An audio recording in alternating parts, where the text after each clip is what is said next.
Speaker Johnson, Vice President Vance, the First Lady of the United States,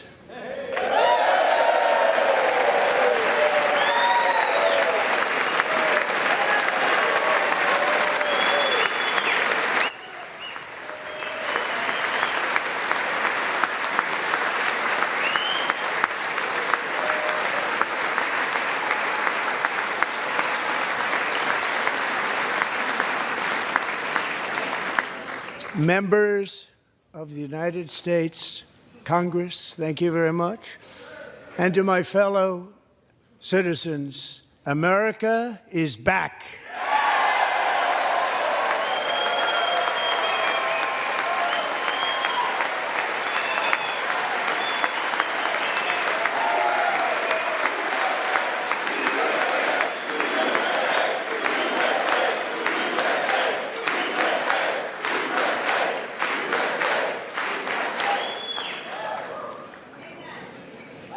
6 weeks ago, I stood beneath the dome of this Capitol and proclaimed the dawn of the golden age of America.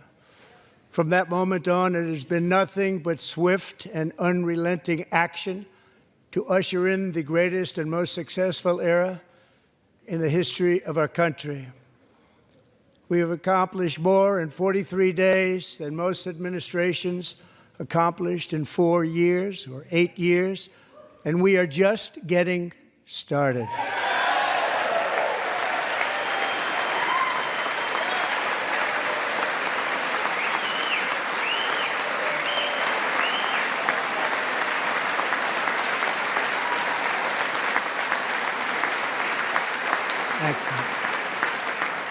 I return to this chamber tonight to report that America's momentum is back, our spirit is back, our pride is back, our confidence is back, and the American dream is surging bigger and better than ever before.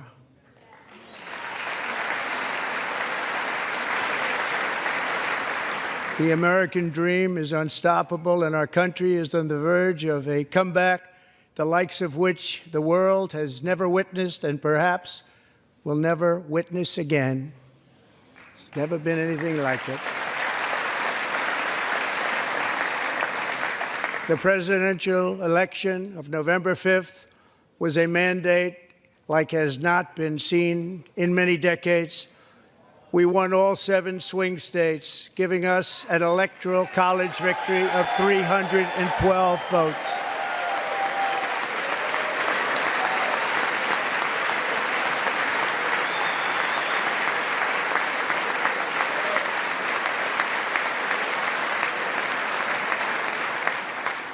We won the popular vote by big numbers and won counties in our country.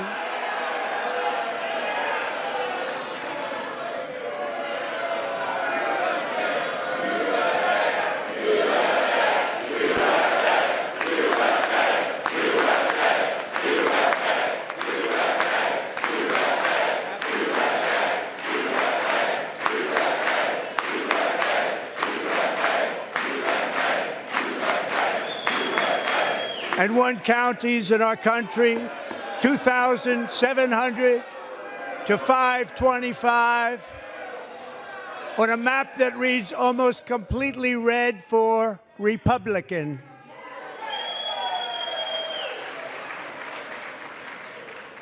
Now, for the first time in modern history, more Americans believe that our country is headed in the right direction than the wrong direction. In fact, it's an astonishing record, 27-point swing, the most ever.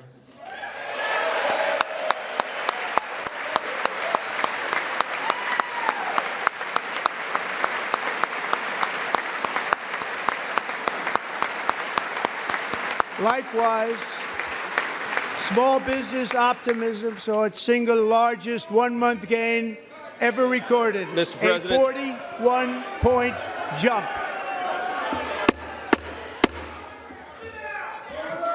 Members are directed to uphold and maintain decorum in the House and to cease any further disruptions. That's your warning.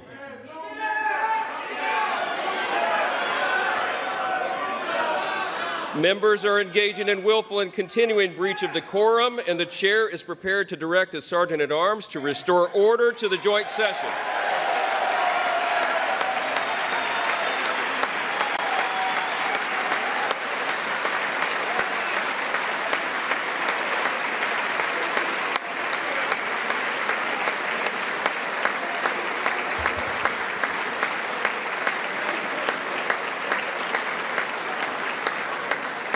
Mr. Green, take your seat. Take your seat, sir. Take your seat. Finding that members continue to engage in willful and concerted disruption of proper decorum, the chair now directs the Sergeant-at-Arms to restore order. Remove this gentleman from the chamber.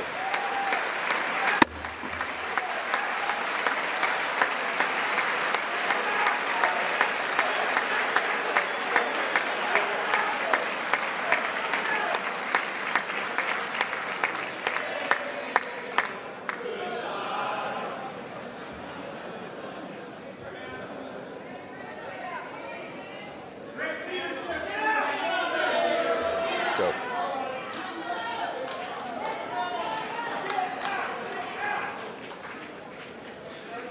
Members are directed to uphold and maintain decorum in the House. Mr. President, you continue. Thank you.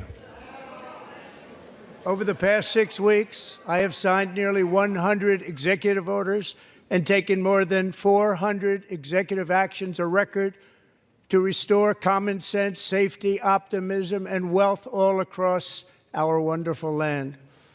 The people elected me to do the job, and I'm doing it.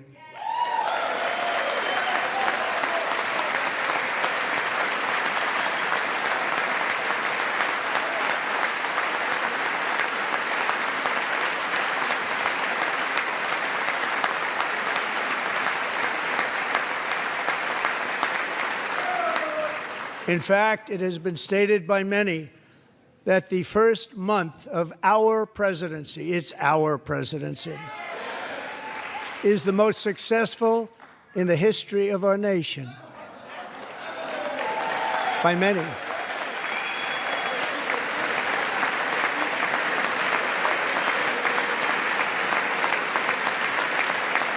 And what makes it even more impressive is that, do you know who number 2 is? George Washington. How about that? How about that? I don't know about that list, but we'll take it. Within hours of taking the oath of office, I declared a national emergency on our southern border, and I deployed the U.S. military and Border Patrol to repel the invasion of our country. And what a job they've done. As a result, illegal border crossings last month were by far the lowest ever recorded, ever.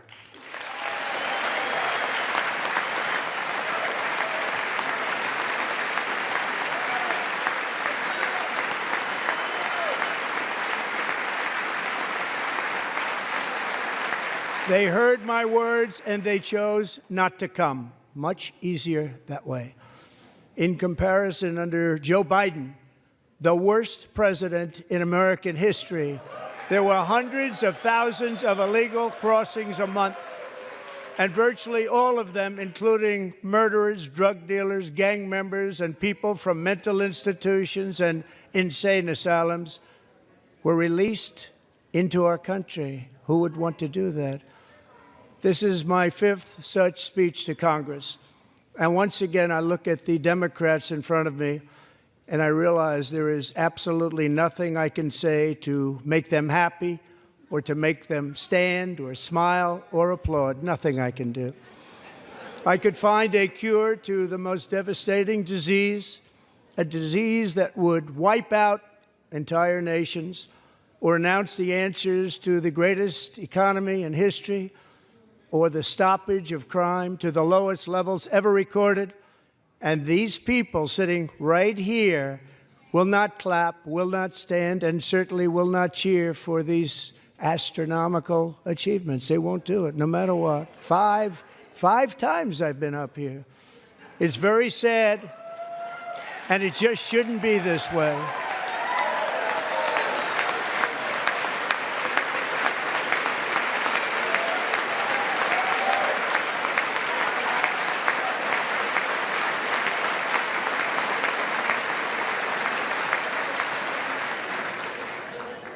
So Democrats sitting before me, for just this one night, why not join us in celebrating so many incredible wins for America? For the good of our nation, let's work together and let's truly make America great again.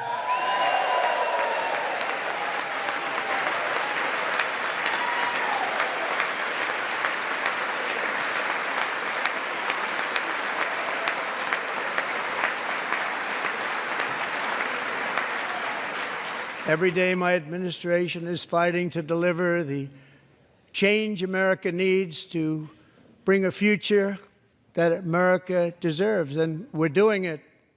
This is a time for big dreams and bold action. Upon taking office, I imposed an immediate freeze on all federal hiring, a freeze on all new federal regulations, and a freeze on all foreign aid.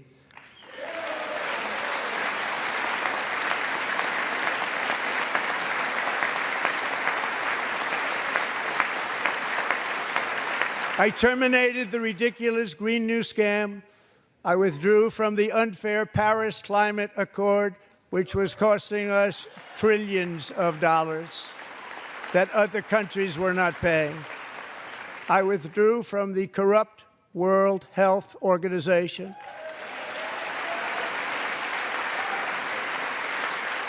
And I also withdrew from the anti-American UN Human Rights Council.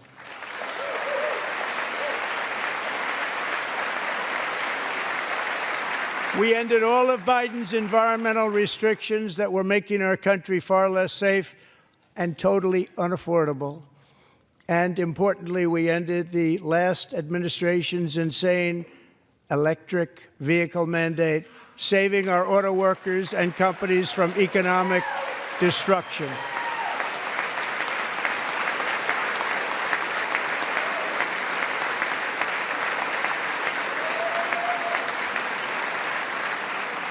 To unshackle our economy, I have directed that for every one new regulation, 10 old regulations must be eliminated, just like I did in my very successful first term.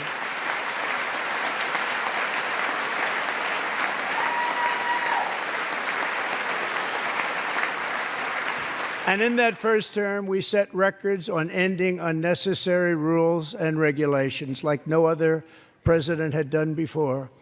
We ordered all federal workers to return to the office. They will either show up for work in person or be removed from their job.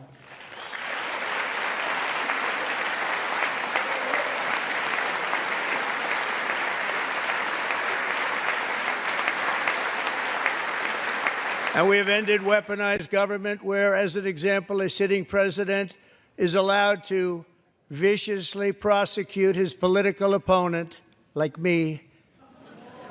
How did that work out? Not too good. Not too good.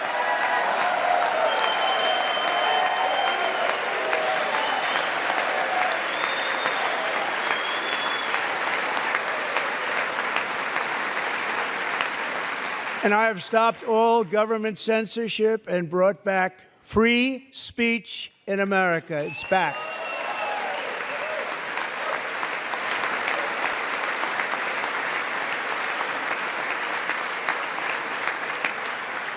And 2 days ago, I signed an order making English the official language of the United States of America.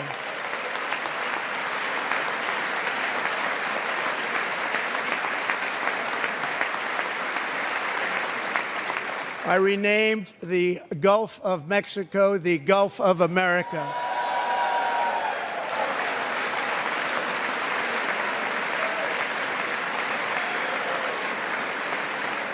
And likewise, I renamed, for a great president, William McKinley, Mount McKinley again. Beautiful Alaska. We love Alaska. We've ended the tyranny of so-called diversity, equity, and inclusion policies all across the entire federal government and, indeed, the private sector and our military. And our country will be woke no longer.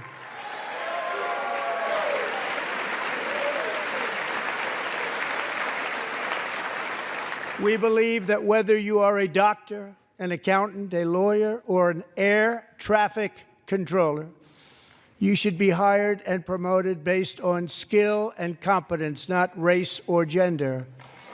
Very important.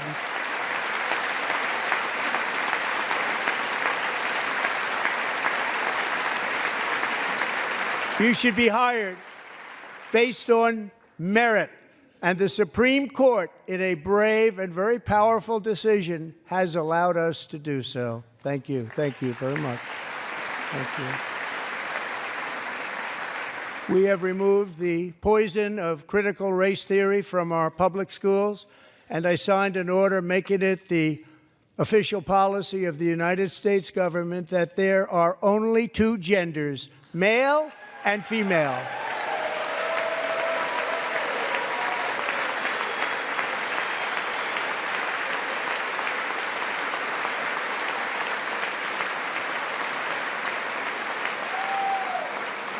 I also signed an executive order to ban men from playing in women's sports.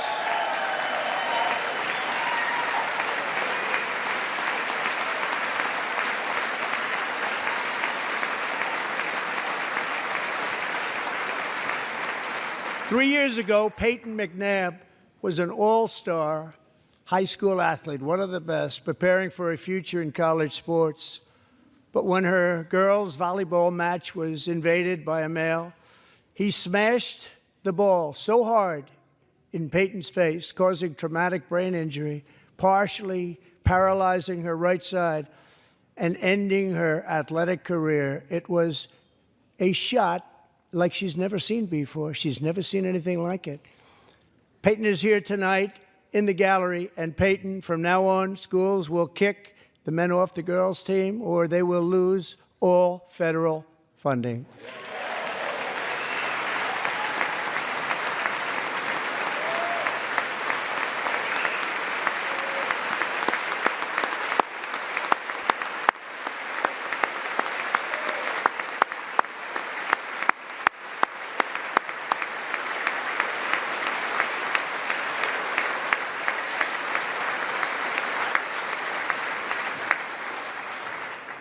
And if you really want to see numbers, just take a look at what happened in the women's boxing, weightlifting, track and field, swimming, or cycling, where a male recently finished a long-distance race 5 hours and 14 minutes ahead of a woman for a new record by 5 hours. Broke the record by 5 hours. It's demeaning for women, and it's very bad for our country. We're not going to put up with it any longer.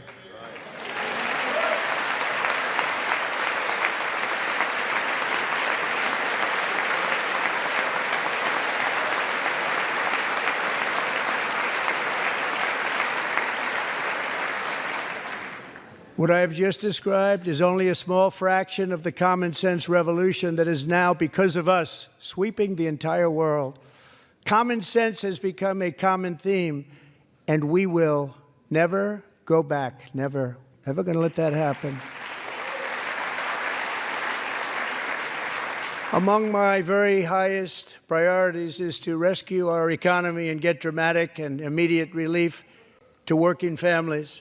As you know, we inherited from the last administration an economic catastrophe and an inflation nightmare. Their policies drove up energy prices, pushed up grocery costs, and drove the necessities of life out of reach for millions and millions of Americans. They've never had anything like it.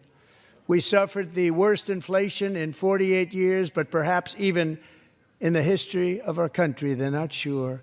As president, I'm fighting every day to reverse this damage and make America affordable again.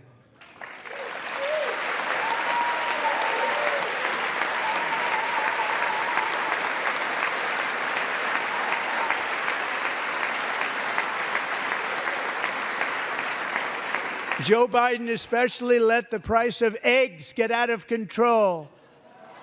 The egg price is out of control, and we're working hard to get it back down. Secretary, do a good job on that. You inherited a total mess from the previous administration.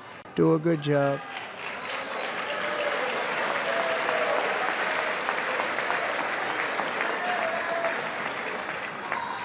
A major focus of our fight to defeat inflation is rapidly reducing the cost of energy.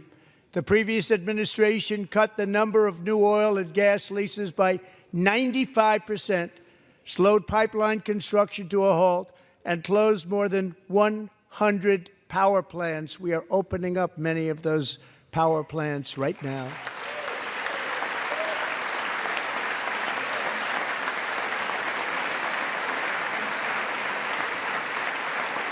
And frankly, we have never seen anything like it. That's why on my first day in office, I declared a national energy emergency.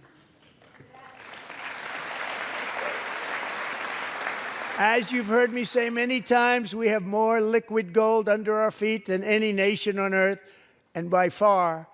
And now I fully authorize the most talented team ever assembled to go and get it. It's called Drill, Baby, Drill.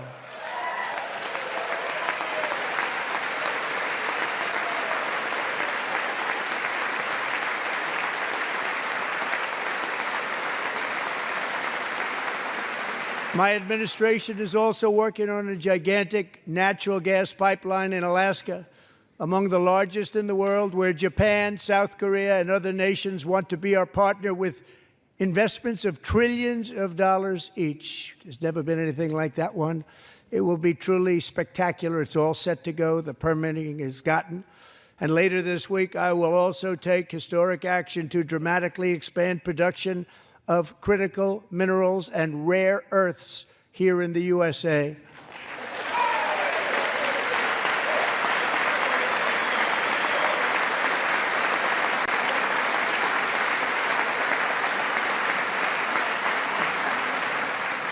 To further combat inflation, we will not only be reducing the cost of energy, but will be ending the flagrant waste of taxpayer dollars.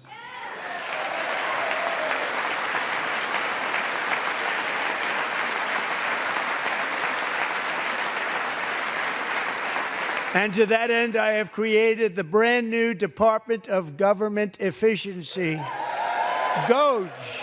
Perhaps you've heard of it. Perhaps.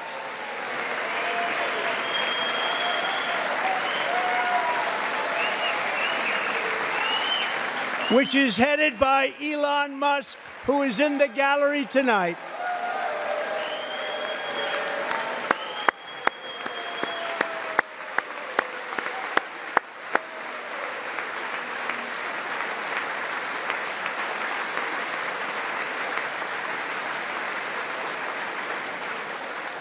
Thank you, Elon. He's working very hard. He didn't need this.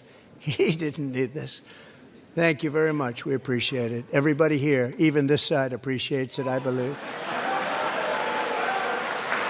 They just don't want to admit that. Just listen to some of the appalling waste we have already identified. $22 billion from HHS to provide free housing and cars for illegal aliens. $45 million for diversity, equity, and inclusion scholarships in Burma. $40 million to improve the social and economic inclusion of sedentary migrants. Nobody knows what that is. $8 million to promote LGBTQI+ in the African nation of Lesotho, which nobody has ever heard of.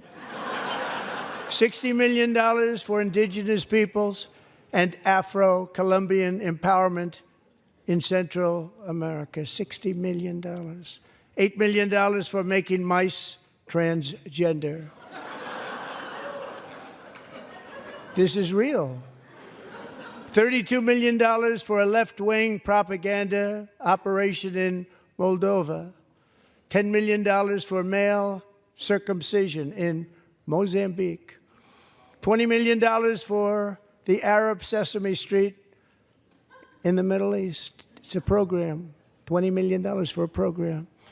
$1.9 billion to recently created Decarbonization of Homes Committee, headed up, and we know she's involved. Just at the last moment, the money was passed over by a woman named Stacey Abrams. Have you ever heard of her? A $3.5 million consulting contract for lavish fish monitoring. $1.5 million for voter confidence in Liberia. $14 million for social cohesion in Mali. $59 million for illegal alien hotel rooms in New York City. He's a real estate developer. He's done very well. $250,000 to increase vegan local climate action innovation in Zambia. $42 million for social and behavior change in Uganda. $14 million for improving public procurement in Serbia. $47 million for improving learning outcomes in Asia. Asia's doing very well with learning. I don't know what we're doing. We should use it ourselves. And $101 million for DEI contracts at the Department of Education. The most ever paid, nothing even like it. Under the Trump administration, all of these scams, and they're far worse, but I didn't think it was appropriate to talk about them. They're so bad.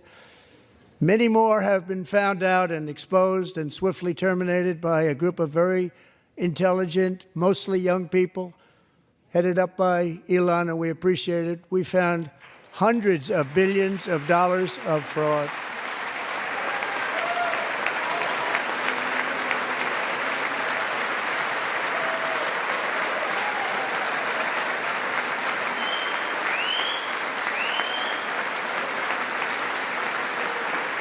And we've taken back the money and reduced our debt to fight inflation and other things.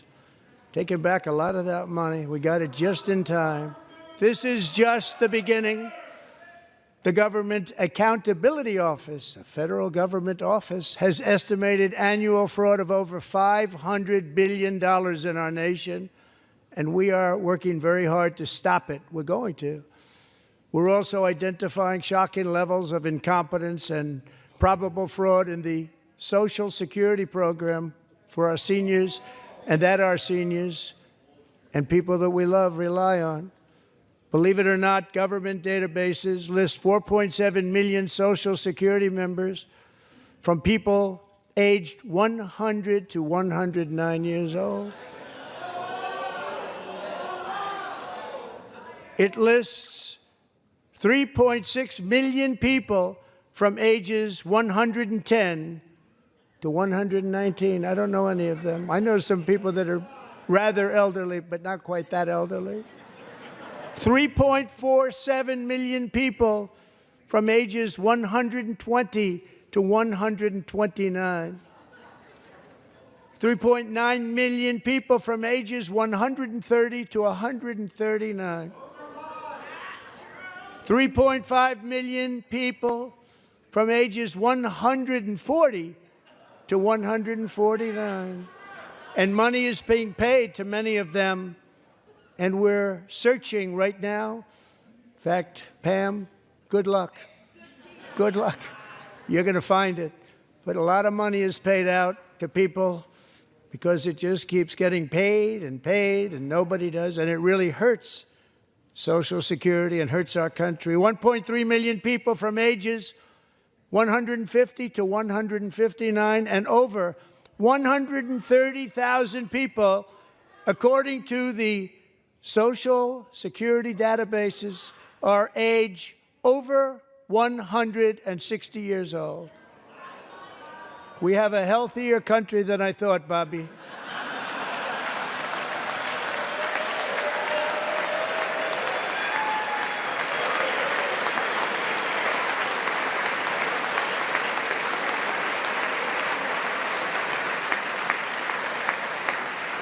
Including, to finish, 1,039 people between the ages of 220 and 229 one person between the age of 240 and 249, and one person is listed at 360 years of age.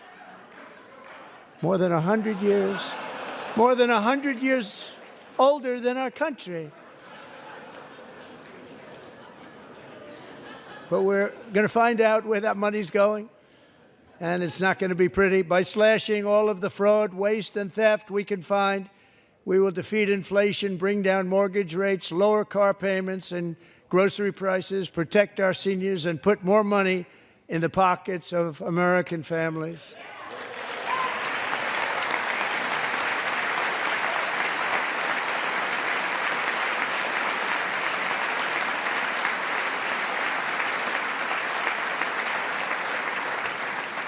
And today, interest rates took a beautiful drop, big, beautiful drop. It's about time.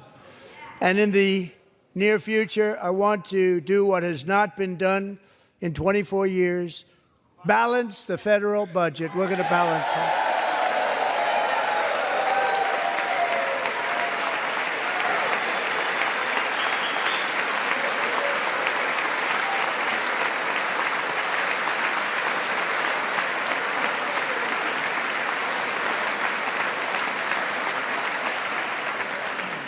With that goal in mind, we have developed in great detail what we are calling the Gold Card, which goes on sale very, very soon.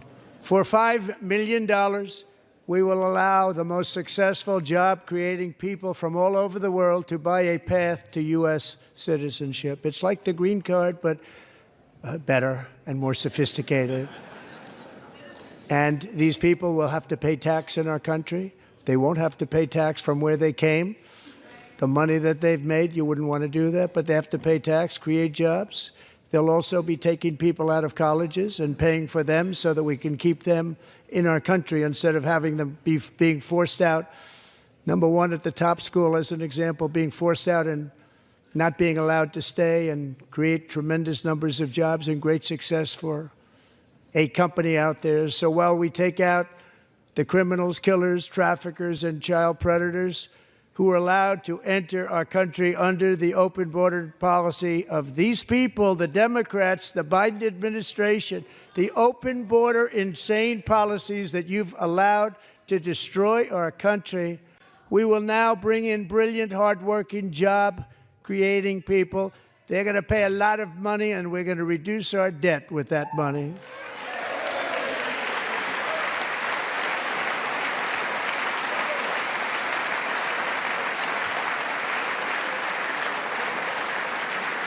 Americans have given us a mandate for bold and profound change.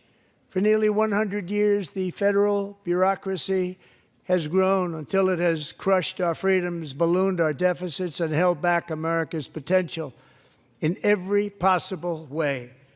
The nation founded by pioneers and risk-takers now drowns under millions and millions of pages of regulations and debt.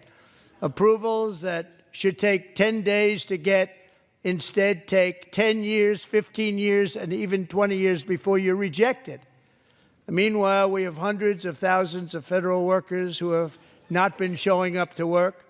My administration will reclaim power from this unaccountable bureaucracy, and we will restore true democracy to America again.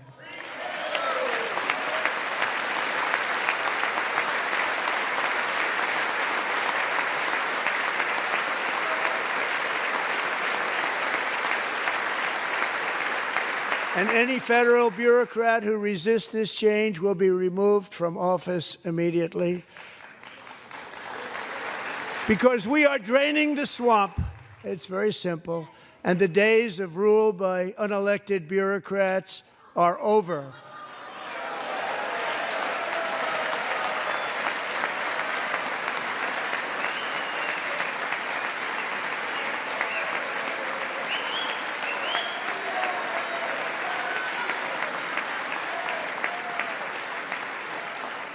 And the next phase of our plan to deliver the greatest economy in history is for this Congress to pass tax cuts for everybody. They're in there. They're waiting for you to vote.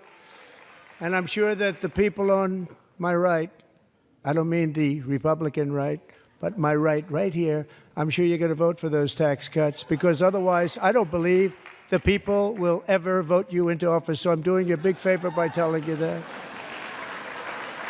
But I know this group is going to be voting for the tax.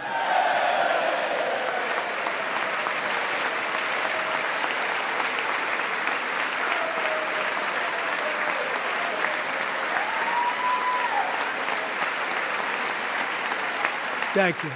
It's a very, very big part of our plan. We had tremendous success in our first term with it. A very big part of our plan. We're seeking permanent income tax cuts all across the board.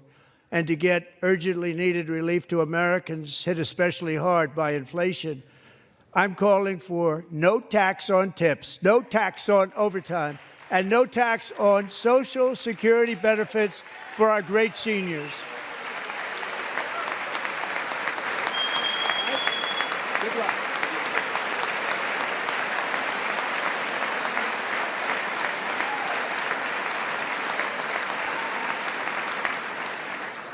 And I also want to make interest payments on car loans tax deductible, but only if the car is made in America.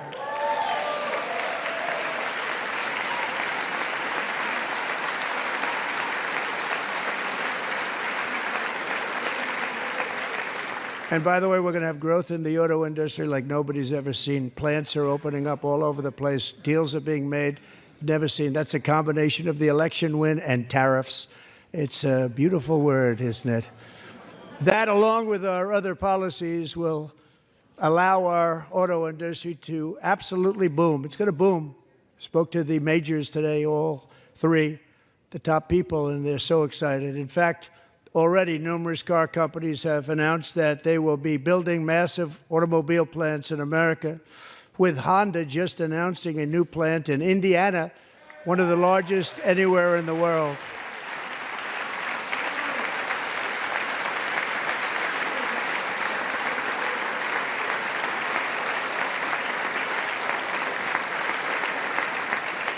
And this has taken place since our great victory on November 5th, a date which will hopefully go down as one of the most important in the history of our country.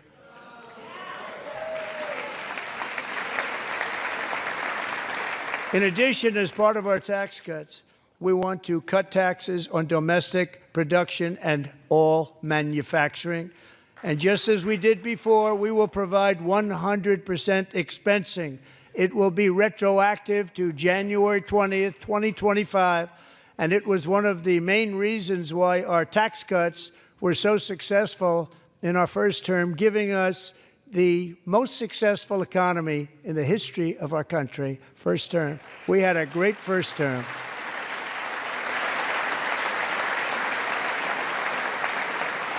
If you don't make your product in America, however, under the Trump administration, you will pay a tariff, and in some cases, a rather large one.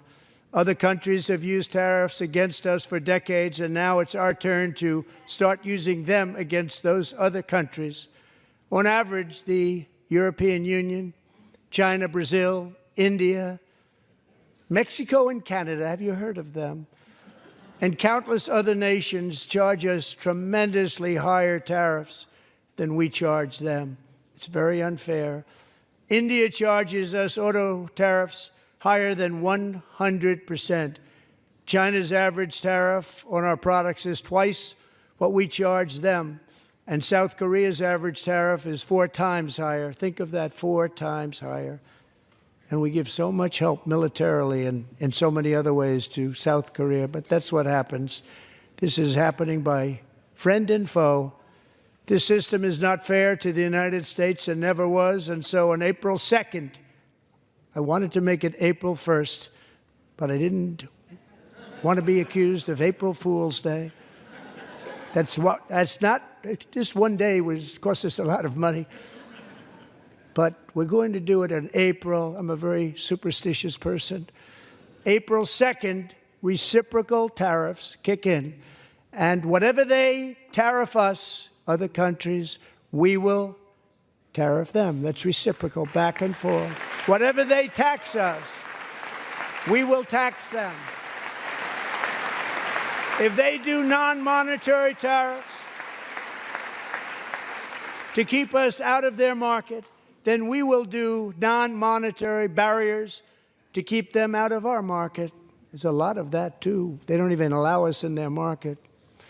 We will take in trillions and trillions of dollars and create jobs like we have never seen before. I did it with China, and I did it with others, and the Biden administration couldn't do anything about it because there was so much money they couldn't do anything about it.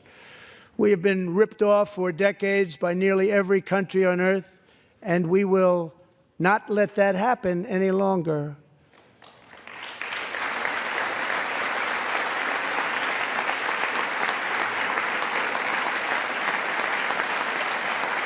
Much has been said over the last 3 months about Mexico and Canada, but we have very large deficits with both of them. But even more importantly, they've allowed fentanyl to come into our country at levels never seen before, killing hundreds of thousands of our citizens and many very young, beautiful people, destroying families. Nobody's ever seen anything like it. They are, in effect, receiving subsidies of hundreds of billions of dollars. We pay subsidies to Canada and to Mexico of hundreds of billions of dollars, and the United States will not be doing that any longer. We're not going to do it any longer.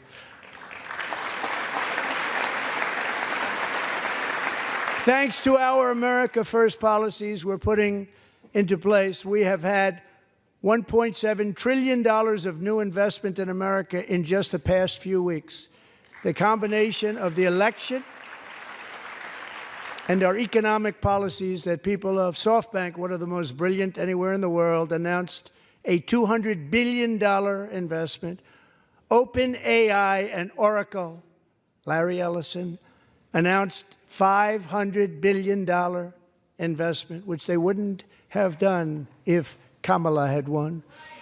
Apple announced $500 billion investment. Tim Cook called me. He said, I cannot spend it fast enough. It's going to be much higher than that, I believe. They'll be building their plants here instead of in China. And just yesterday, Taiwan Semiconductor, the biggest in the world, most powerful in the world, has a tremendous amount, 97% of the market, announced a $165 billion investment to build the most powerful chips on earth right here in the USA.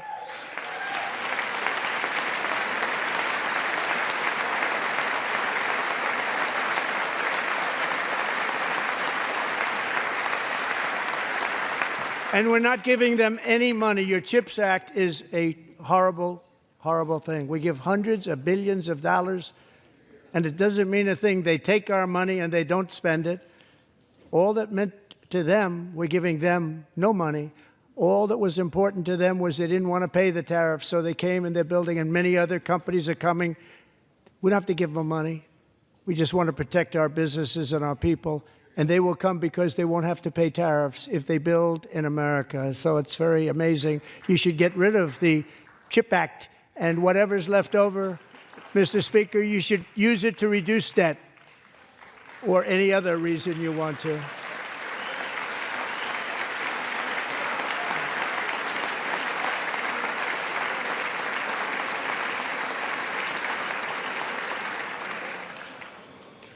Our new trade policy will also be great for the American farmer. I love the farmer, who will now be selling into our home market, the USA, because nobody is going to be able to compete with you. Because those goods that come in from other countries and companies, they're really in a bad position in so many different ways. They're uninspected. They may be very dirty and disgusting, and they come in and they pour in, and they hurt our American farmers. The tariffs will go on agricultural product coming into America, and our farmers, starting on April 2nd, it may be a little bit of an adjustment period. We had that before when I made the deal with China, $50 billion of purchases, and I said, just bear with me, and they did. They did. Probably have to bear with me again, and this will be even better. That was great. The problem with it was that Biden didn't enforce it. He didn't enforce it. $50 billion of purchases, and we were doing great, but Biden did not enforce it, and it hurt our farmers. But our farmers are going to have a field day right now. So to our farmers, have a lot of fun. I love you too. I love you too. It's all going to happen.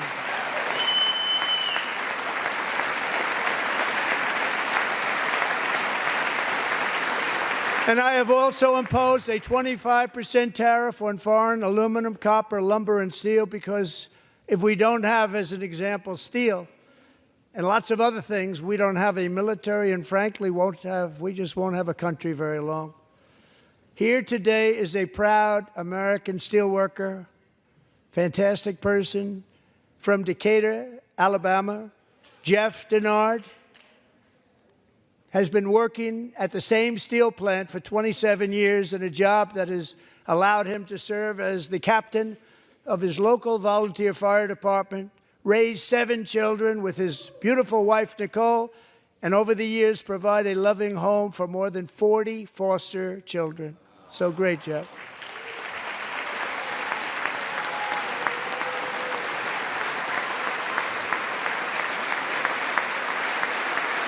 Thank you, Jeff. Thank you, Jeff.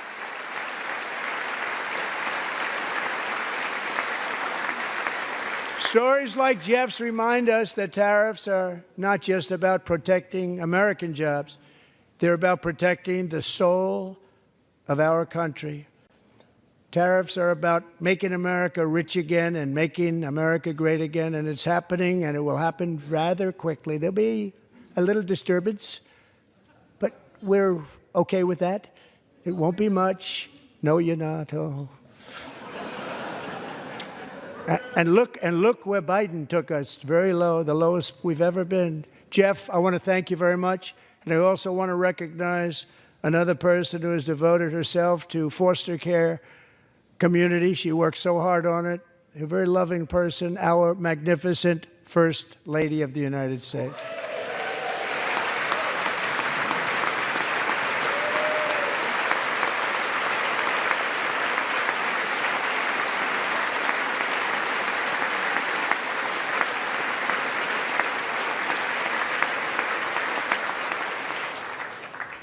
Melania's work has yielded incredible results, helping prepare our nation's future leaders as they enter the workforce.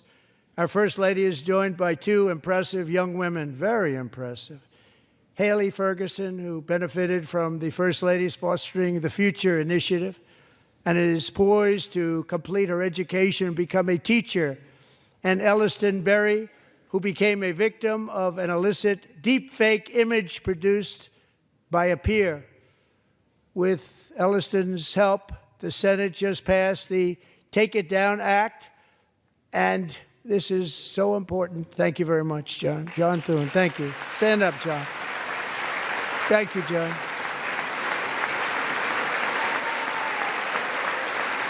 Thank you all very much.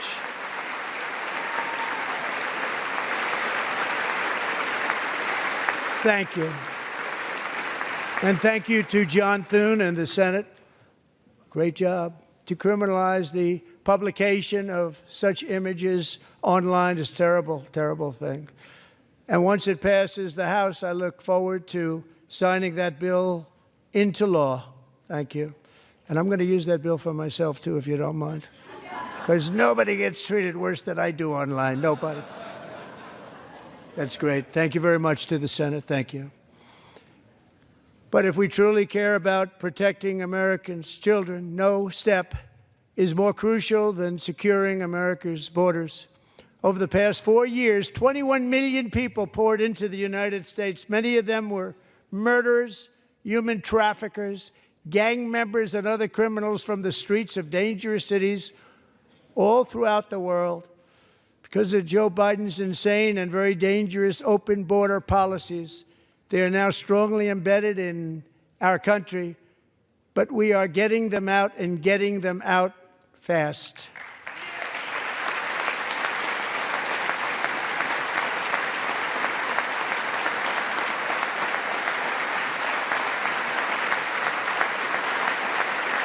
And I want to thank Tom Homan and Christy. I want to thank you and Paul of Border Patrol. I want to thank you. What a job they've all done. Everybody, Border Patrol, ICE, law enforcement in general is incredible. We have to take care of our law enforcement. Have to.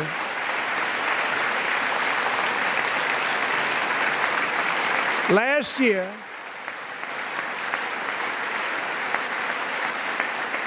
a brilliant 22-year-old nursing student named Laken Riley, the best in her class, admired by everybody, went out for a jog on the campus of the University of Georgia. That morning, Laken was viciously attacked, assaulted, beaten, brutalized, and horrifically murdered. Laken was stolen from us by a savage illegal alien gang member who was arrested while trespassing across Biden's open southern border and then set loose into the United States under the heartless policies of that failed administration. It was indeed a failed administration. He had then been arrested and released in a Democrat-run sanctuary city, a disaster, before ending the life of this beautiful young angel. With us this evening are Laken's beloved mother, Allison, and her sister, Lauren.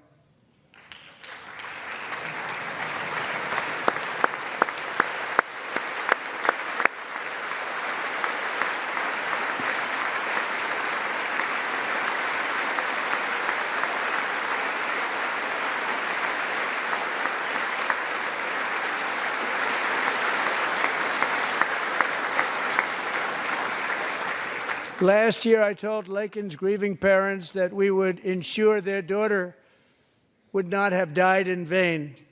That's why the very first bill I signed into law as your 47th president mandates the detention of all dangerous criminal aliens who threaten public safety. It's a very strong, powerful act.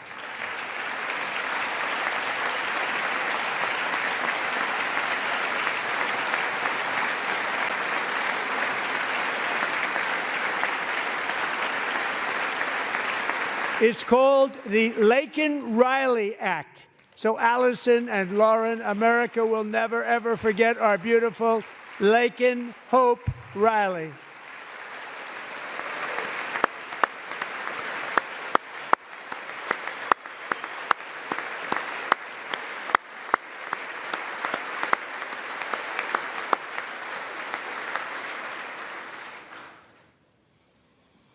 Thank you very much.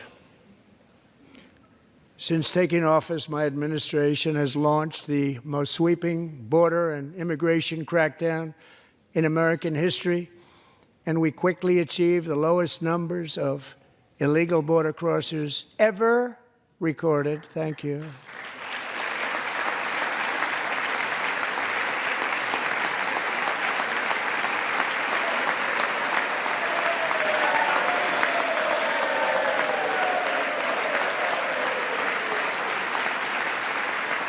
The media and our friends in the Democrat Party kept saying we needed new legislation, we must have legislation to secure the border. But it turned out that all we really needed was a new president.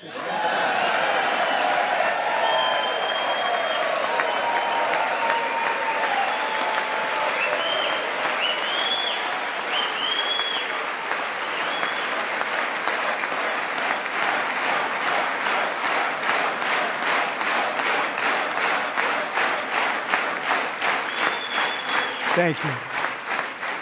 Joe Biden didn't just open our borders, he flew illegal aliens over them to overwhelm our schools, hospitals, and communities throughout the country. Entire towns like Aurora, Colorado, and Springfield, Ohio, buckled under the weight of the migrant occupation and corruption like nobody's ever seen before. Beautiful towns destroyed. Now, just as I promised in my inaugural address, we are achieving the great liberation of America.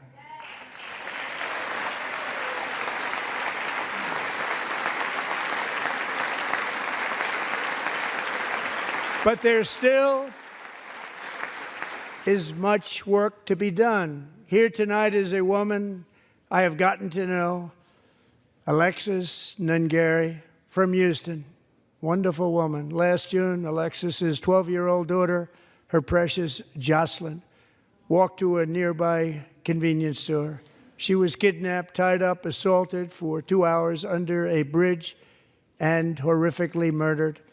Arrested and charged with this heinous crime are two illegal alien monsters from Venezuela, released into America by the last administration through their ridiculous open border.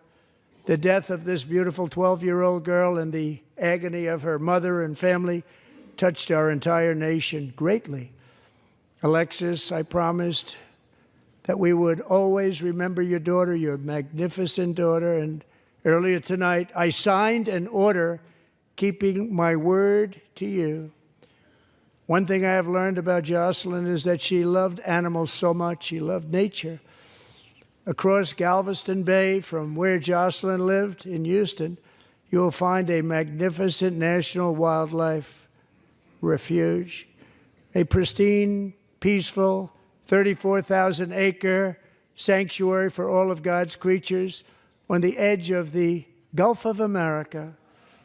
Alexis, moments ago, I formally renamed that refuge in loving memory of your beautiful daughter, Jocelyn. So, Mr. Vice President, if you would, may I have the order?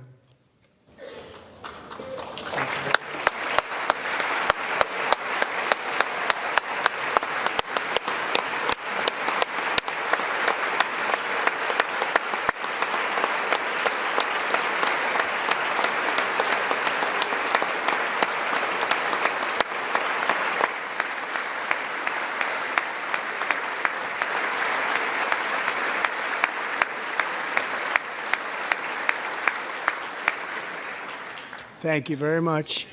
All three savages charged with Jocelyn and Lakin's murders were members of the Venezuelan prison gang, the toughest gang, they say, in the world, known as Tren de Aragua. 2 weeks ago, I officially designated this gang, along with MS-13 and the bloodthirsty Mexican drug cartels, as foreign terrorist organizations.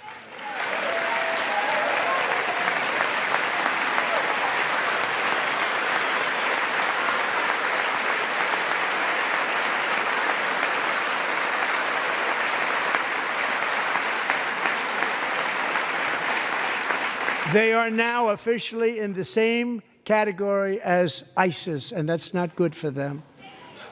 Countless thousands of these terrorists were welcomed into the U.S. by the Biden administration. But now every last one will be rounded up and forcibly removed from our country, or, if they're too dangerous, put in jails, standing trial in this country, because we don't want them to come back ever. With us this evening is a warrior on the front lines of that battle, Border Patrol Agent Roberto Ortiz. Great guy.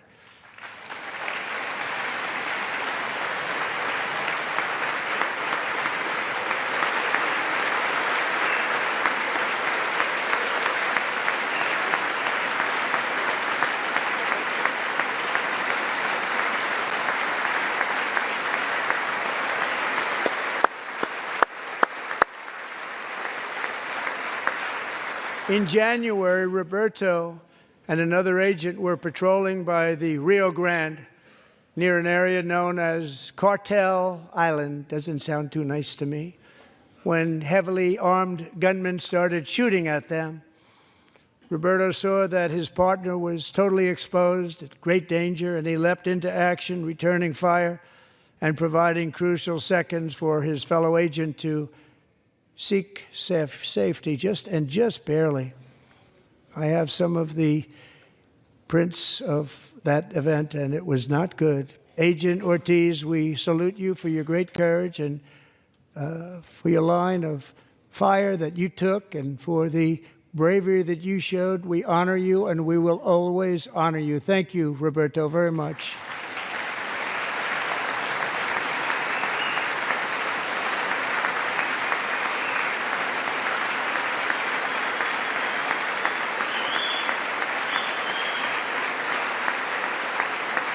Thank you, Roberta.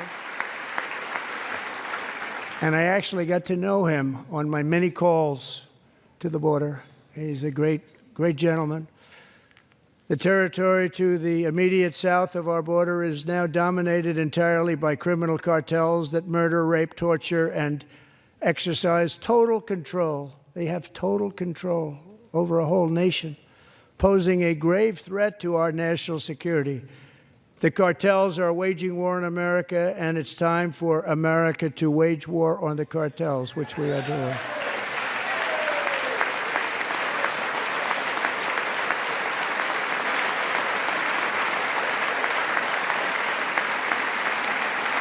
Five nights ago, Mexican authorities, because of our tariff policies being imposed on them, think of this, handed over to us 29 of the biggest cartel leaders in their country. That has never happened before. They want to make us happy. First time ever. But we need Mexico and Canada to do much more than they've done, and they have to stop the fentanyl and drugs pouring into the USA. They're going to stop it. I have sent Congress a detailed funding request laying out exactly how we will eliminate these threats to protect our homeland and complete the largest deportation operation in American history, larger even than current record holder President Dwight D. Eisenhower, a moderate man, but someone who believed very strongly in borders. Americans expect Congress to send me this funding without delay so I can sign it into law. So, Mr. Speaker, John Thune, both of you, I hope you're going to be able to do that, Mr. Speaker. Thank you. Mr. Leader, thank you. Thank you very much. And let's get it to me. I'll sign it so fast, you won't even believe it.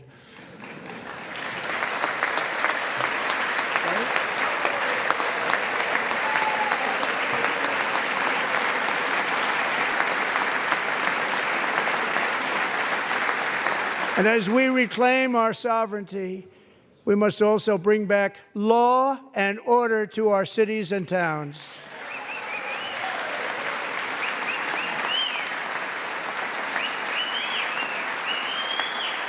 In recent years, our justice system has been turned upside down by radical left lunatics. Many jurisdictions virtually ceased enforcing the law against dangerous repeat offenders while weaponizing law enforcement against political opponents like me. My administration has acted swiftly and decisively to restore fair, equal, and impartial justice under the constitutional rule of law, starting at the FBI and the DOJ. Pam, good luck. Cash, wherever you may be, good luck. Good luck. Pam Bondi. Good luck. So important. Going to do a great job. Cash, thank you. Thank you, Cash.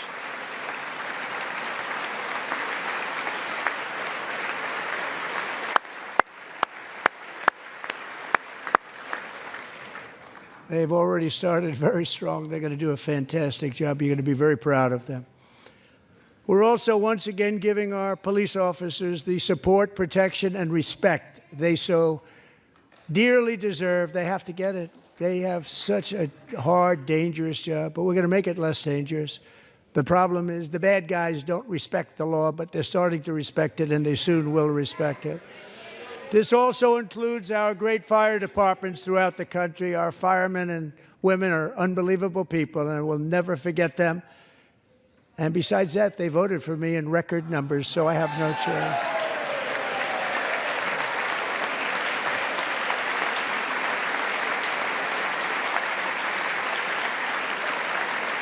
1 year ago this month, 31-year-old New York police officer Jonathan Diller, unbelievably wonderful person and a great officer, was gunned down at a traffic stop on Long Island. I went to his funeral. The vicious criminal charged with his murder had 21 prior arrests, and they were rough arrests, too. He was a real bad one. The thug in the seat next to him had 14 prior arrests, and went by the name of Killer. He was Killer. He killed other people, they say, a lot of them.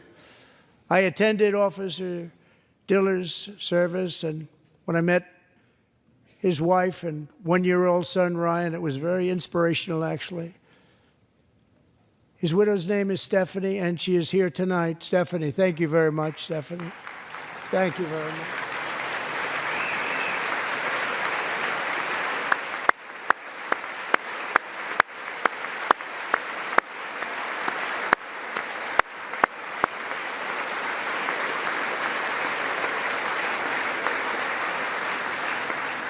Stephanie, we're going to make sure that Ryan knows his dad was a true hero, New York's finest, and we're going to get these cold-blooded killers and repeat offenders off our streets, and we're going to do it fast. Got to stop it. They get out with 28 arrests. They push people into subway trains.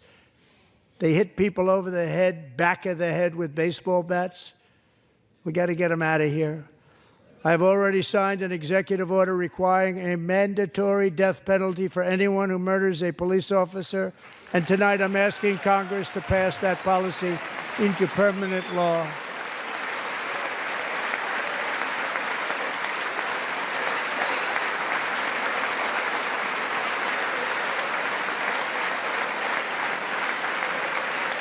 I'm also asking for a new crime bill getting tough on repeat offenders while enhancing protections for America's police officers so they can do their jobs without fear of their lives being totally destroyed. They don't want to be killed. We're not going to let them be killed. Joining us in the gallery tonight is a young man who truly loves our police. His name is DJ Daniel. He is 13 years old, and he has always dreamed of becoming a police officer.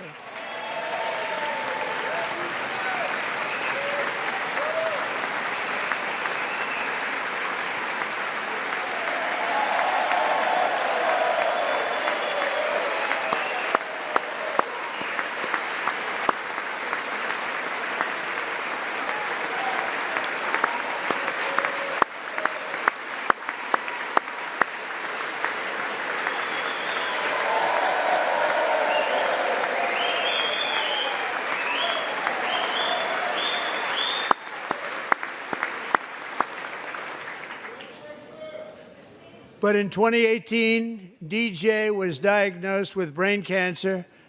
The doctors gave him 5 months at most to live. That was more than 6 years ago.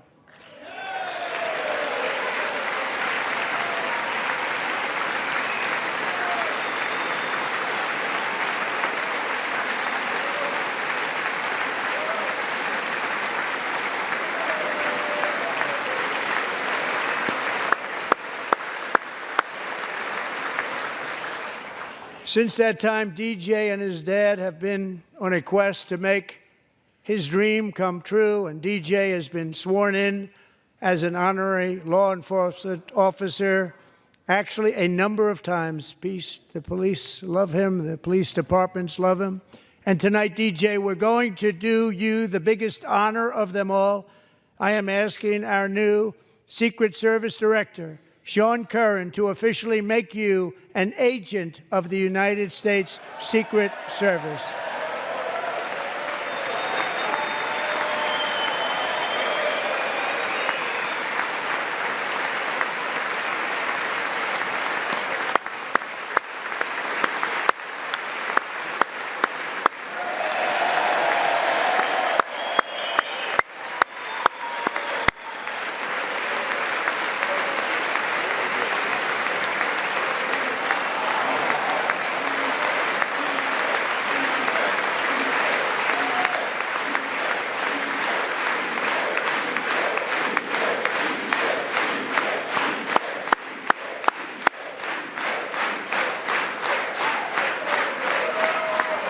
Thank you, DJ. DJ's doctors believe his cancer likely came from a chemical he was exposed to when he was younger. Since 1975, rates of child cancer have increased by more than 40%. Reversing this trend is one of the top priorities for our new presidential commission to make America healthy again, chaired by our new Secretary of Health and Human Services, Robert F. Kennedy, Jr.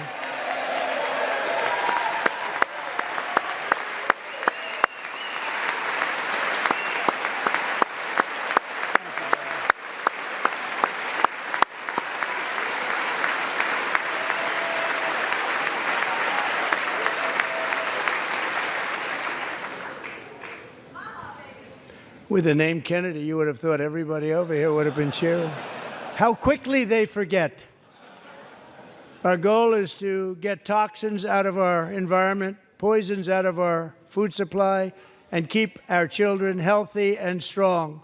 As an example, not long ago, and you can't even believe these numbers, 1 in 10,000 children had autism, 1 in 10,000.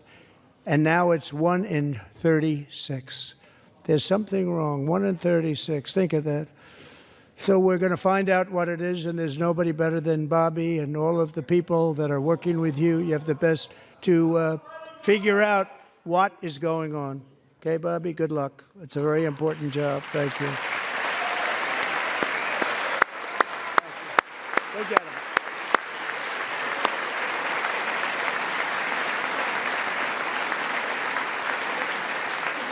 Thank you. My administration is also working to protect our children from toxic ideologies in our schools. A few years ago, January Littlejohn and her husband discovered that their daughter's school had secretly socially transitioned their 13-year-old little girl. Teachers and administrators conspired to deceive January and her husband while encouraging her daughter to use a new name and pronouns. They, them pronoun, actually, all without telling January, who is here tonight and is now a courageous advocate against this form of child abuse. January, thank you. Thank you. Thank you very much.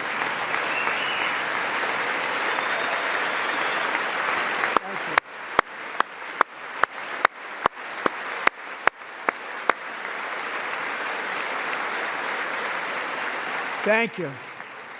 Stories like this are why, shortly after taking office, I signed an executive order banning public schools from indoctrinating our children with transgender ideology.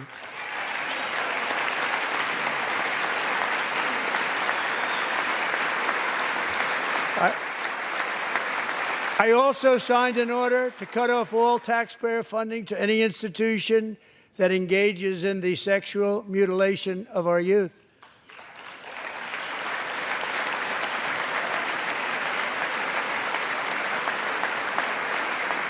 And now I want Congress to pass a bill permanently banning and criminalizing sex changes on children and forever ending the lie that any child is trapped in the wrong body. This is a big lie.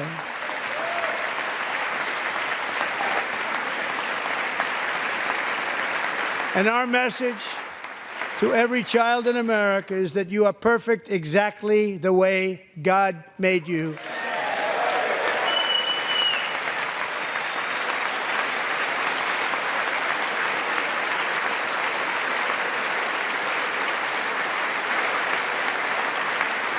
Because we're getting wokeness out of our schools and out of our military, and it's already out, and it's out of our society. We don't want it.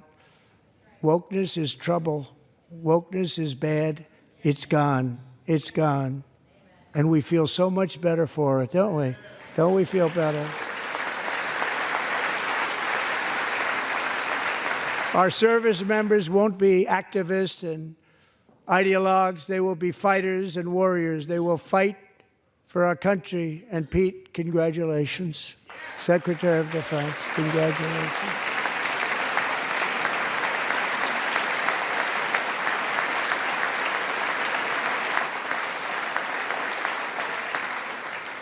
And he's not big into the woke movement, I can tell you. I know him well. I am pleased to report that in January, the U.S. Army had its single best recruiting month in 15 years, and that all armed services are having among the best recruiting results ever in the history of our services. What a difference.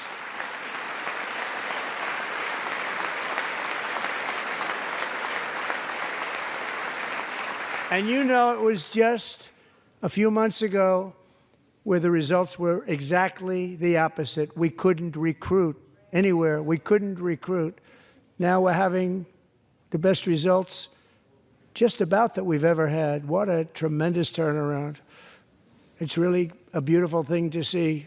People love our country again. It's very simple. They love our country, and they love being in our military again. So it's a great thing, and thank you very much. Great job. Thank you.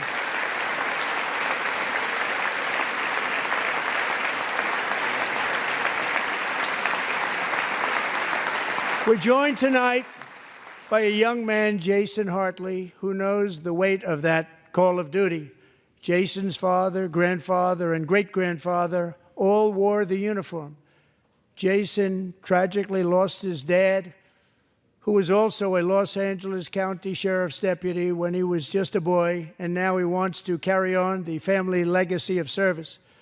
Jason is a senior in high school, a six-letter varsity athlete, a really good athlete, they say, a brilliant student with a 4.46, that's good, GPA. And his greatest dream is to attend the U.S. Military Academy at West Point.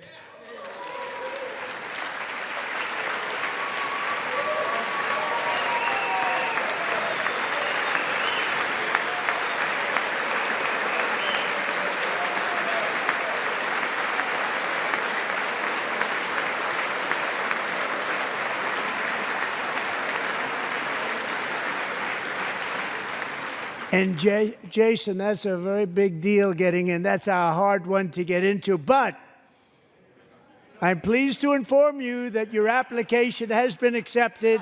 You will soon be joining the Corps of Cadets.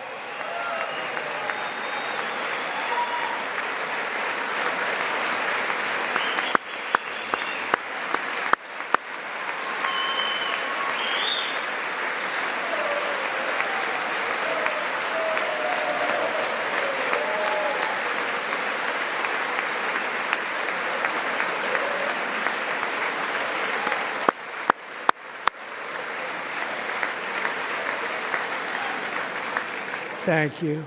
Jason, you're going to be on the long gray line, Jason. As Commander-in-Chief, my focus is on building the most powerful military of the future. As a first step, I'm asking Congress to fund a state-of-the-art Golden Dome missile defense shield to protect our homeland, all made in the USA.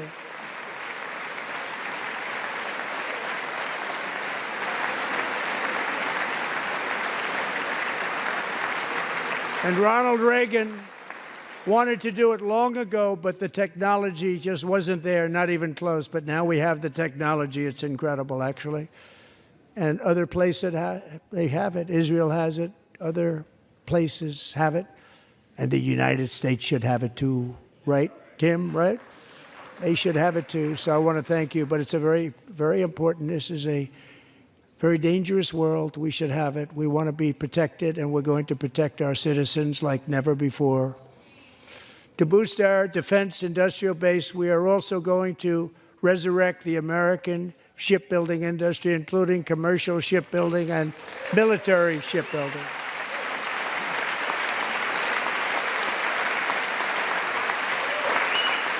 And for that purpose, I am announcing tonight that we will create a new Office of Shipbuilding in the White House and offer special tax incentives to bring this industry home to America where it belongs. We used to make so many ships.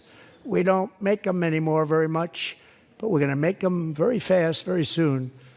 It will have a huge impact. To further enhance our national security, my administration will be reclaiming the Panama Canal, and we've already started doing it.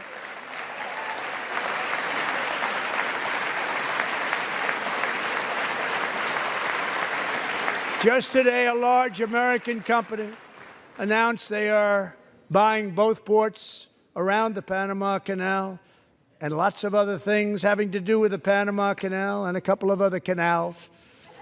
The Panama Canal was built by Americans for Americans, not for others, but others could use it. But it was built at tremendous cost of American blood and treasure. 38,000 workers died building the Panama Canal. They died of malaria. They died of snake bites and mosquitoes. Not a nice place to work. They paid them very highly to go there, knowing there was a 25% chance that they would die. The most expensive project also that was ever built in our country's history, if you bring it up to modern day costs.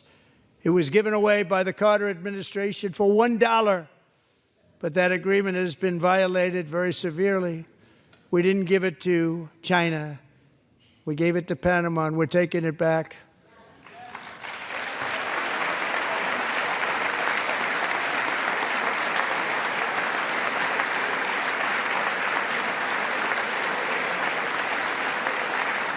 And we have Marco Rubio in charge. Good luck, Marco. Now, we know who to blame if anything goes wrong. Now, Marco's been amazing, and he's going to do a great job. Think of it. He got 100 votes. You know, he was approved with actually 99, but the 100th was this gentleman, and I feel very certain. So let's assume he got 100 votes. And I'm either very, very happy about that or I'm very concerned about it. But he's already proven. I mean, he's a great gentleman. He's respected by everybody, and we appreciate you voting for Marco.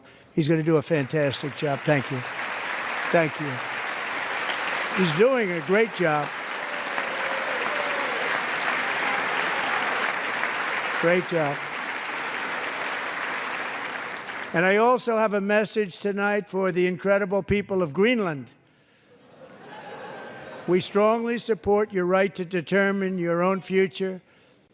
And if you choose, we welcome you into the United States of America. We need Greenland for national security and even international security, and we're working with everybody involved to try and get it. But we need it really for international world security, and I think we're going to get it. One way or the other, we're going to get it. We will keep you safe. We will make you rich, and together we will take Greenland to heights like you have never thought possible before. It's a very small population, but very, very large piece of land and very, very important for military security. America is once again standing strong against the forces of radical Islamic terrorism. 3.5 years ago, ISIS terrorists killed 13 American service members and countless others in the Abbey Gate bombing during the disastrous and incompetent withdrawal from Afghanistan. Not that they were withdrawing, it was the way they withdrew. Perhaps the most embarrassing moment in the history of our country. Tonight, I am pleased to announce that we have just apprehended the top terrorist responsible for that atrocity, and he is right now on his way here to face the swift sword of American justice.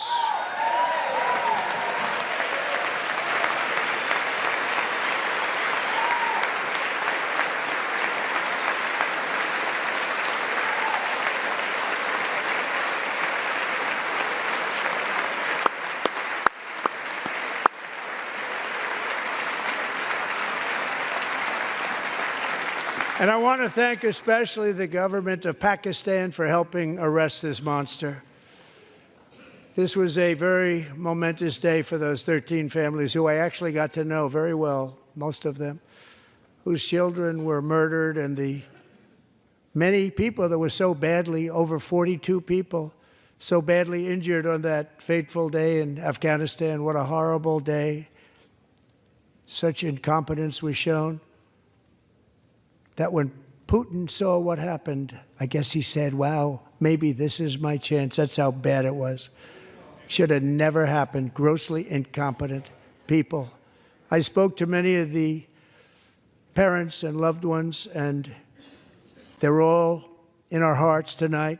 Just spoke to them on the phone. We had a big call. Every one of them called, and everybody was on the line, and they did nothing but cry with happiness. They were very happy, as happy as you can be under those circumstances. Their child, brother, sister, son, daughter was killed for no reason whatsoever. In the Middle East, we're bringing back our hostages from Gaza. In my first term, we achieved one of the most groundbreaking peace agreements in generations, the Abraham Accords.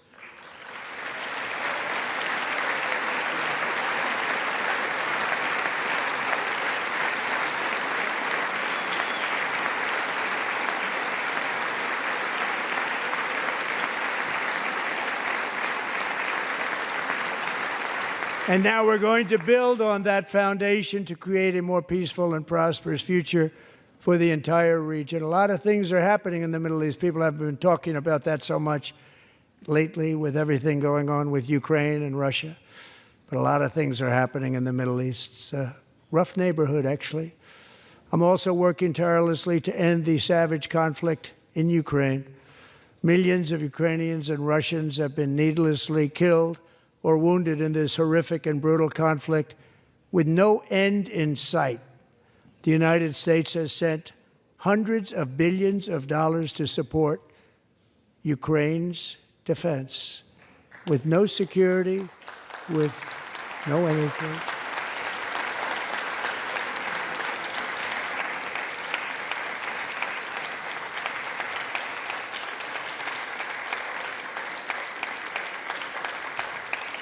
Do you want to keep it going for another 5 years? Yeah, you would say Pocahontas says yes.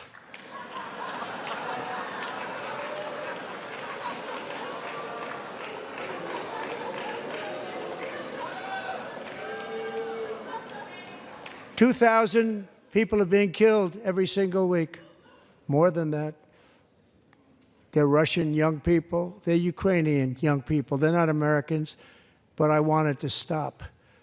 Meanwhile, Europe has sadly spent more money buying Russian oil and gas than they have spent on defending Ukraine, by far. Think of that. They've spent more buying Russian oil and gas than they have defending. And we've spent perhaps $350 billion, like taking candy from a baby. That's what happened. And they've spent $100 billion. What a difference that is. And we have an ocean separating us, and they don't. But we're getting along very well with them, and lots of good things are happening. Biden has authorized more money in this fight than Europe has spent by billions and billions of dollars. It's hard to believe that they wouldn't have stopped it and said at some point, come on, let's equalize. You got to be equal to us. But that didn't happen. Earlier today, I received an important letter from President Zelensky of Ukraine. The letter reads, Ukraine is ready to come to the negotiating table as soon as possible to bring lasting peace closer. Nobody wants peace more than the Ukrainians, he said. My team and I stand ready to work under President Trump's strong leadership to get a peace that lasts. We do really value how much America has done to help Ukraine maintain its sovereignty and independence. Regarding the agreement on minerals and security, Ukraine is ready to sign it at any time that is convenient for you. I appreciate that he sent this letter, just got it a little while ago. Simultaneously, we've had serious discussions with Russia and have received strong signals that they are ready for peace. Wouldn't that be beautiful? Wouldn't that be beautiful?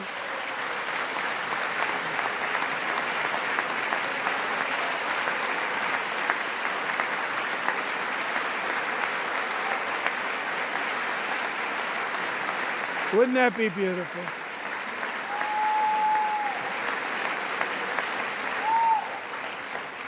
It's time to stop this madness. It's time to halt the killing.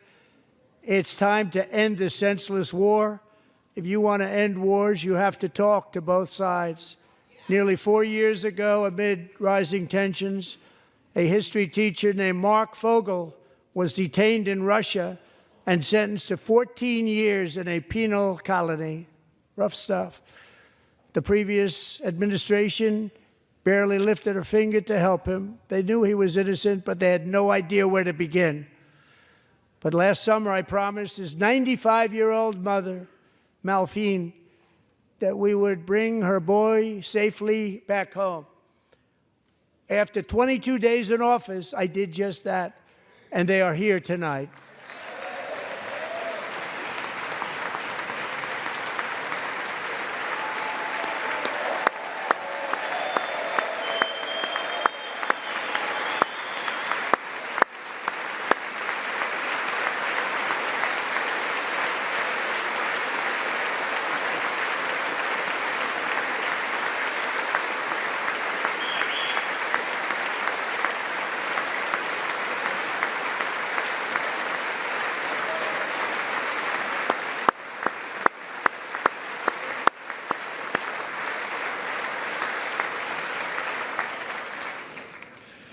To Mark and his great mom, we are delighted to have you safe and sound and with us.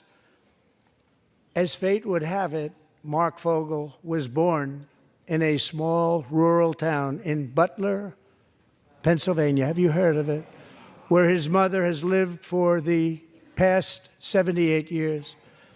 I just happened to go there last July 13th for a rally. That was not pleasant. And that is where I met his beautiful mom right before I walked onto that stage. And I told her I would not forget what she said about her son. And I never did I? Never forgot. Less than 10 minutes later, at that same rally, gunfire rang out, and a sick and deranged assassin unloaded 8 bullets from his sniper's perch into a crowd of many thousands of people. My life was saved by a fraction of an inch, but some were not so lucky. Corey Comparator was a firefighter, a veteran, a Christian, a husband, a devoted father, and above all, a protector. When the sound of gunshots pierced the air, it was a horrible sound. Corey knew instantly what it was and what to do. He threw himself on top of his wife and daughters and shielded them from the bullets with his own body. Corey was hit really hard. You know the story from there. He sacrificed his life to save theirs. 2 others, very fine people, were also seriously hit. But thankfully, with the help of 2 great country doctors, we thought they were gone and they were saved. So those doctors had great talent. We're joined by Corey's wife, Helen, who was his high school sweetheart, and their 2 beloved daughters, Allison and Kaylee. Thank you.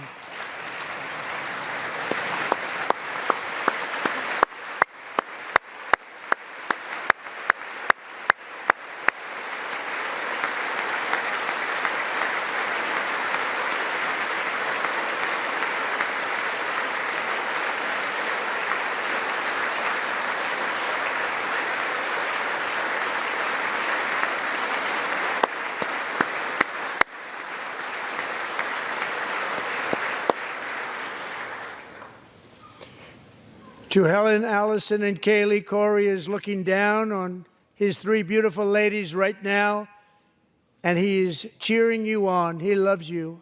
He is cheering you on. Corey was taken from us much too soon, but his destiny was to leave us all with a shining example of the selfless devotion of a true American patriot. It was love like Corey's that built our country, and it's love like Corey's that is going to make our country more majestic than ever before. I believe that my life was saved that day in Butler for a very good reason. I was saved by God to make America great again. I believe that. Thank you. Thank you.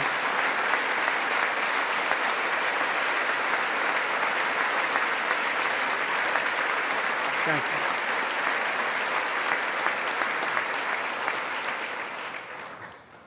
Thank you very much. From the patriots of Lexington and Concord to the heroes of Gettysburg and Normandy, from the warriors who crossed the Delaware to the trailblazers who climbed the Rockies, and from the legends who soared at Kitty Hawk to the astronauts who touched the moon, Americans have always been the people who defied all odds, transcended all dangers, made the most extraordinary sacrifices, and did whatever it took to defend our children, our country, and our freedom.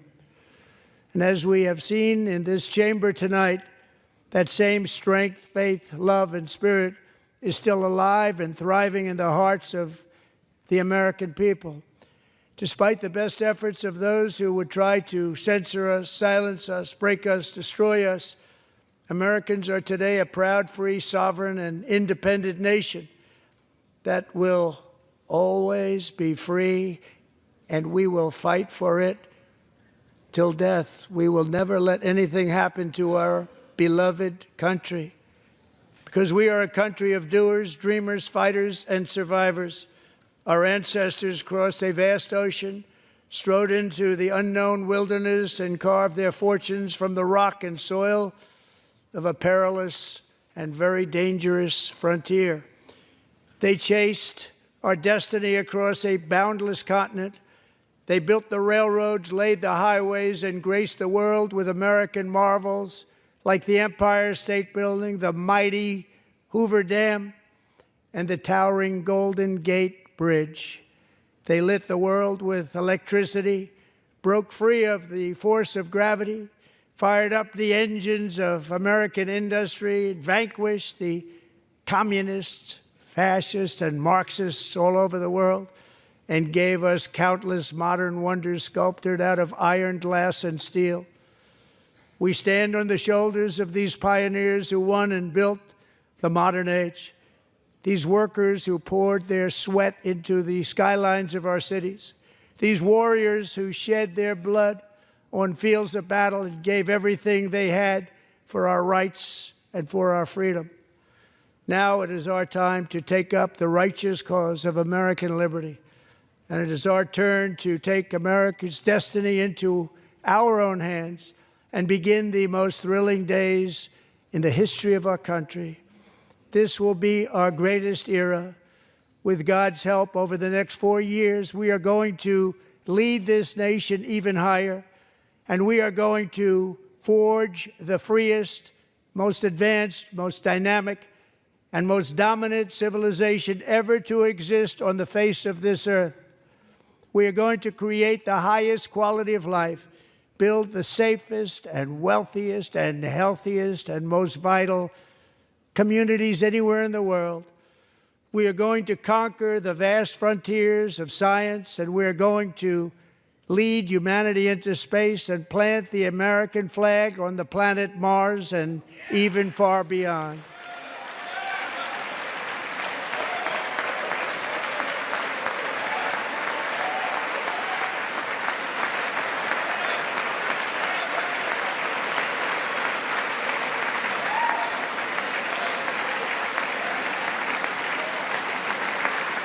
And through it all, we are going to rediscover the unstoppable power of the American spirit.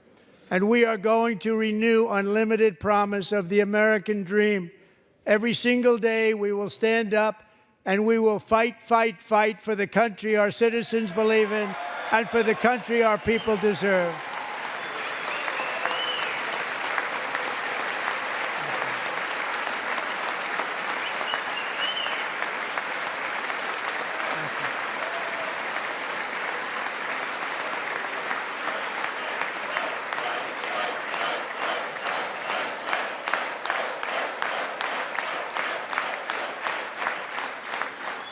My fellow Americans, get ready for an incredible future, because the golden age of America has only just begun. It will be like nothing that has ever been seen before. Thank you, God bless you, and God bless America.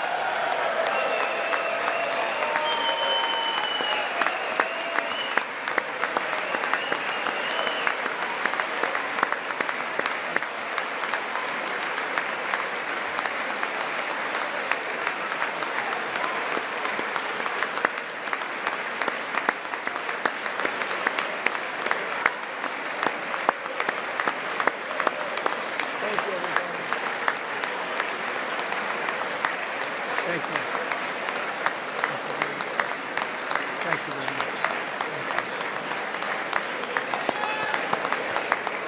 you very much.